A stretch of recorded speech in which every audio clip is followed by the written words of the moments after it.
We are here in Tot Sub-County Hospital with a team from Kapsowar led by Dr. Rhodes, who are coming to assess the facility and how they can collaborate and to be able to partner with us and be able to review the cases in this region before they decide on the surgical needs of the clients to be operated in AIC Mission Kapsowar. And also we are also trying to see whether we can partner in future so that they'll be having both surgical and medical clinics to review the patients in Tot, and we have agreed that once in every month we'll be able to facilitate the doctors from Kapsowar Mission Hospital with the surgeons and other care team to be able to come to Tot and be able to have reviews clinics, both medical and surgical. It is a very new venture that we are happy as a county. As a chief officer, we have agreed with them that we should be able to work together. We'll be providing logistics that the doctors and the team that will be traveling from Kapsowar and others consultants from Iten be able to be facilitated with the transport and other logistics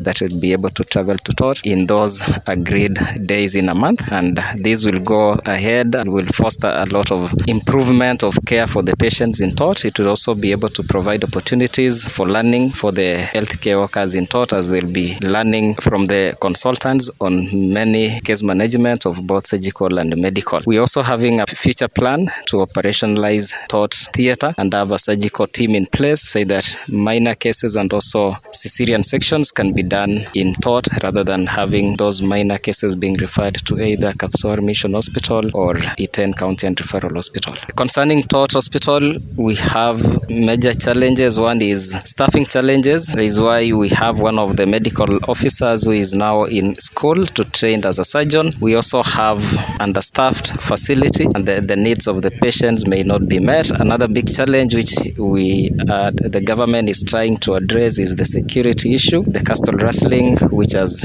led to patients fleeing away from this facility. That is why you can even witness that there is low number of patients in the outpatient as well as the wards because of the fear of insecurities around this region. Another challenge that we are facing is the infrastructure challenges, and as a department we are working to see that maybe a long-term plan is to have a modern hospital, which the government and through the leadership of our governor is also working on that proposal to see that Tot and the residents of the Kerio Valley gets a modern hospital. The medical camps is a new venture trying to take care healthcare needs to the grassroots, and it is one of the agendas and also manifesto that was highlighted by our governor, and every ward now is allocated some amount of money annually so that they'll be able to do a medical camp. We are yet to plan for one here with the collaboration with AIC Mission Kapsowar Hospital through the leadership of Dr. Rhodes and the team, so that we will be able to have one major medical and surgical camp in this region to be able to assist those patients who have needs but they cannot access health care.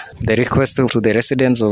Kerio Valley and the entire Tot community is that once we plan and we have the camp in place, we encourage them so that they will be able to attend and be able to receive the needed care, healthcare needs, both surgical, medical, and chronic illnesses that are facing them, also communicable and non-communicable diseases that we would be able to address together. We will be planning a camp which will cover both the surgical, the medical, the eye, the dental, and all other aspects of healthcare needs, and we will communicate to the residents as at when we will be having this camp.